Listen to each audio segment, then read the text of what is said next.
Hey guys, I'm Chris Buck and a very warm welcome to Friday Fretworks. On this week's episode I'm going to be attempting to do something a little bit different, and that is trying to recreate John Lennon's guitar tone from the Beatles track Revolution. Now, Revolution is one of the most famous examples of straight-to-desk guitar tone ever recorded, and what that means in a nutshell is that no guitar amps were actually used on the guitar parts on this track. According to Jeff Emerick, the Beatles engineer at the time, John and George were getting particularly frustrated and not being able to get the sound that they envisioned for this track, and Jeff suggested running directly into the desk and overloading the channels.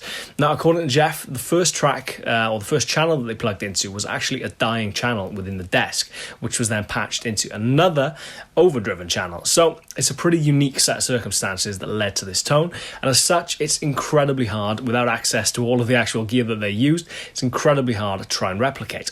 I'm going to try and get as close as I can. As I said, to nail it in its entirety is near enough an impossibility. So many variables which are just now impossible to recreate.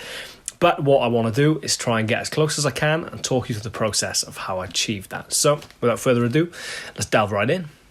So, first thing definitely worth mentioning before we get into any gear specifically is going to be the age of the strings on these guitars. Now, as much as it kills me to be using old strings in a video, I think it's essential in getting this tone, to be honest. When I tried to emulate this tone on the Revolution Casino video I did a few months ago, that was a new pack of strings on there, and I struggled with the sort of snappiness and the high-end brightness, I guess. And I've read references in various places to either John's liking of old strings, or just, I guess, laziness in regard to changing his strings, which sounds more likely. So these strings in particular have been on this guitar a few months now. It's been hanging on my wall, gathering dust a little bit. So I've dusted it off, but made a conscious decision to leave the old strings on there, which I think has really helped. In regard to gear, we're using a Focusrite 2i2 interface. The input gain is set at about halfway. Obviously, this effect on the guitar was created by driving the input gain on the desk at Abbey Road. But I've made a conscious decision to sort of not try and drive that at this end, and I'm going to try and recreate it within the DAW. In this case, it's going to be Logic Pro X. In regard to the guitar, we have a Korean Casino, basic run-of-the-mill, all entirely stock, with the exception of a black added washer for the extra John Lennon effect, and we're going to be recording this on the bridge pickup with the volume and the tone up full. In regard to the channel strip within Logic, it's a fairly convoluted one, to be honest, but I'm going to run through them, not necessarily in order, but the order in which I added them, which should hopefully make a little bit more sense. But before that, totally clean running into Logic sounds a little bit like this.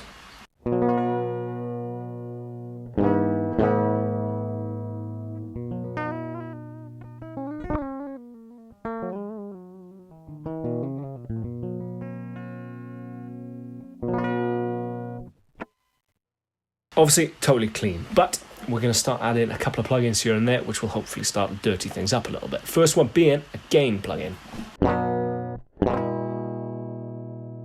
Now that's running at max, that's at 24 dB.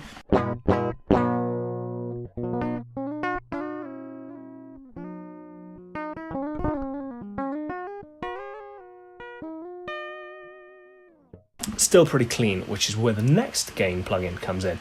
Now this is going to start pushing it into a little bit of natural breakup. It's going to be at 15.5 dB. Turns it into this.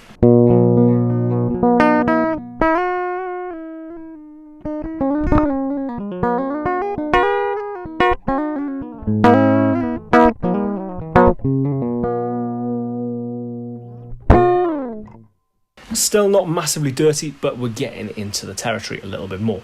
Now, the first one that's really going to tip it over the edge into being a little bit more recognisable in what I'm trying to achieve is going to be this, the distortion plugin. Currently set, I think the initial preset that I used was heavy distortion, but I've played around with that a little bit. The drive is at 10.5 dB, output at minus 8.5, and the tone near enough cranked, to be honest. If we turn that on, it takes it from this.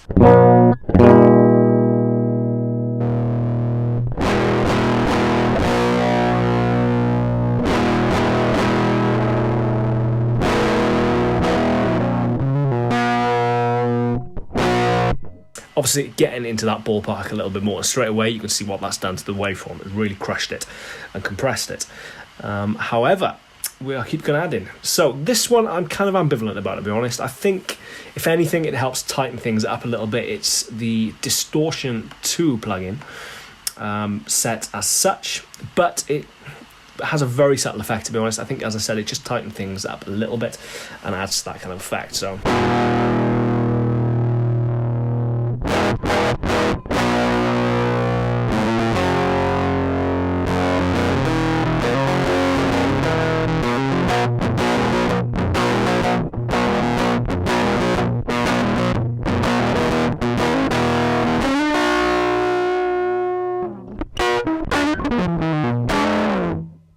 getting again closer to that ballpark. Now this is where it really gets interesting, and this is, for me at least, the one that really tips it over the edge into, you know, identifiably revolution. So we're going to turn on the channel EQ. Now it's fairly drastic. I've also used another channel EQ which will come on into a minute, but this is the one which really sort of makes a massive difference. So I've taken a lot of the lows out and I've given it a really quite a big 10 dB hike at just over 1k, 1120 being the specific frequency. I'm not great with all this stuff, to be honest. I fiddled with it until it sounded good, and then we've taken a fair bit of the high end out, but this particular plugin takes it from this to this.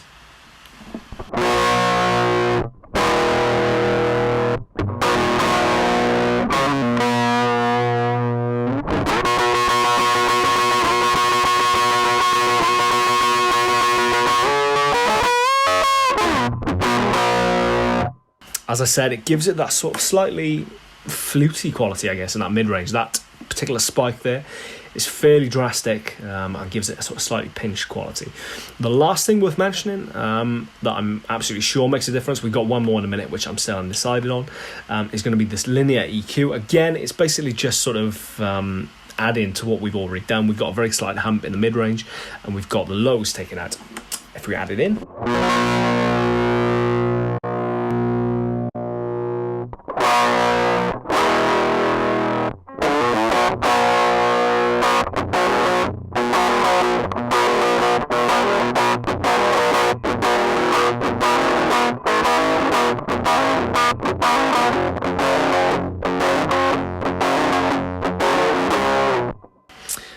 and the last thing I've added, which I'm not entirely sure about, I've been listening to the isolated guitar track really as in depth as I can, and I'm 80% sure there is a very subtle slapback delay on it, or if not that, the guitar is very subtly double tracked, which again was, you know, particularly in vogue at that particular point in time, so it's not beyond the realms of possibility.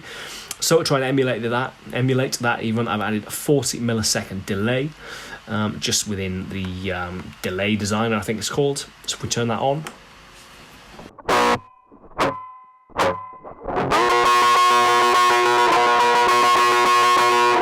it's very subtle, but it is there. And in my humble opinion, helps add to that effect. So it's pretty much the way I've gone about trying to achieve this tone. I think I've got relatively close. You're never going to nail it. There's so many variables that are just absolutely impossible to replicate.